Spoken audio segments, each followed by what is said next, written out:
महाभारत के इन 5 श्रापों की सजा आज भी भुगत रहे हैं लोग। मित्रों, महाभारत में वैसे तो सैकड़ों श्राप और वरदान आपको मिल जाएंगे, लेकिन ये 5 श्राप ऐसे हैं जिनका प्रभाव आज भी कलयुग में आपको देखने को मिलता है।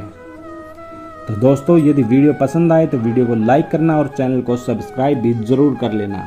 जब श्री कृष्ण ने अश्वत्थामा को दिया श्राप। महाभारत के इतिहास के अनुसार अश्वत्थामा ने धोखे से पांडव पुत्रों को मार दिया था। इसके बाद श्री कृष्ण ने अश्वत्थामा का पीछा किया और महर्षि वेदव्यास के आश्रम तक जा पहुंचे। युद्ध के चलते अश्वत्थामा और कुंती पुत्र अर्जुन दोनों ने अपने कमान से ब्रह्मास्त्र छोड़ दिया।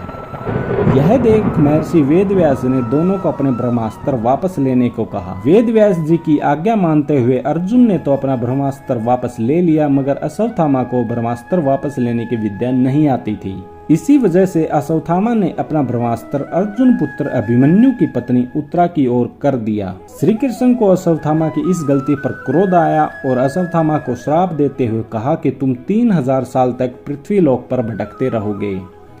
तुम्हारे शरीर से लहू और पीप की गंध निकलती रहेगी।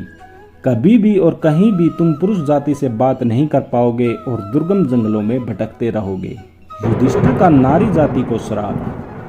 युद्ध समाप्ति के दौरान जब युधिष्ठिर को कर्ण की मृत्यु के बाद माता कुंती द्वारा पता चला कि कर्ण उनका ही भाई था, यह सुनकर पांडवों को बहुत दुख पहुंचा और उन्होंने पूरे विधि विधान के तहत कर्ण का अंतिम संस्कार किया।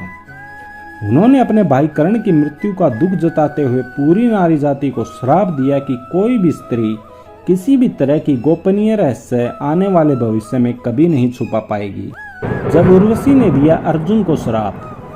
कुंती पुत्र अर्जुन जब दिव्यास्त्रों की शिक्षा पाने के लिए स्वर्गलोक गए तो उर्वशी नाम की एक स्त्री उन पर आकर्षित हो गई, लेकिन अर्जुन ने उर्वशी जैसी अप्सरा को अपनी मां समान बताया। अर्जुन की बात सुन उर्वशी के मन में बहुत दुख हुआ और उन्होंने गुस्से में आकर अर्जुन को नपुंसक होने का श्राप दे दिया।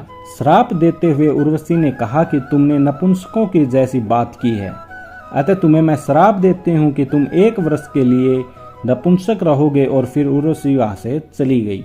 यमराज को मांडव्य ऋषि का श्राप। महाभारत के इतिहास के अनुसार जब राजा ने ऋषि मांडव्य को सूली पर चढ़ाने को कहा, लेकिन लंबे समय तक सूली पर लटकने के बावजूद उनकी मृत्यु नहीं हुई। जब राजा को अपनी भूल का एहसास हुआ तो राजा ने महर्षि मांडव्य से अपनी भूल की क्षमा मांगी। जब ऋषि मांडव्य ने यमराज से पूछा कि आखिर बेवजह उन्हें झूठे आरोपों में सजा क्यों मिली, तो यमराज ने ऋषि मांडव्य को ज्ञात दिलाया कि आपने 12 वर्ष की आयु में एक छोटे कीड़े की पूंछ में सीख चुभोई थी, इसलिए आपको ये कष्ट झेलना पड़ा।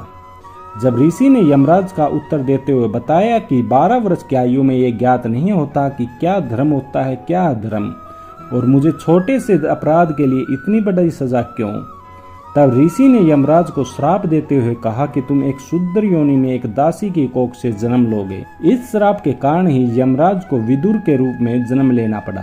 श्रृंगी ऋषि का परीक्षित को श्राप। जब अंत में पांडव स्वर्गलोक की ओर बढ़ रहे थे तो उससे पहले पांडवों ने सारा राज्य अभिमन्यु के पुत्र परीक्षित को सौंप दिया था। उनके राज में सभी प्रजा बहुत सुखी थी, मगर एक दिन राजा परीक्षित वन में शिकार खेलने गए और वहां उन्हें सामिक ऋषि दिखाई दिए। ऋषि अपनी तपस्या में लीन थे और उन्होंने मौन व्रत रखा हुआ था। मौन व्रत के कारण उन्होंने परीक्षित की किसी भी बात का जवाब नहीं दिया और उन्होंने गुस्से में आकर सामक ऋषि पर मरा हुआ सांप फेंक दिया। सामक ऋषि के पुत्र श्रृंगी को इस बात का पता चला तो उन्होंने परीक्षित को श्राप दिया कि आज से 7 दिन बाद तुम्हारी मृत्यु तक्षक नाग के डसने से होगी। इसके पश्चात ही राजा परीक्षित की मृत्यु के बाद कलयुग की शुरुआत हो गई थी।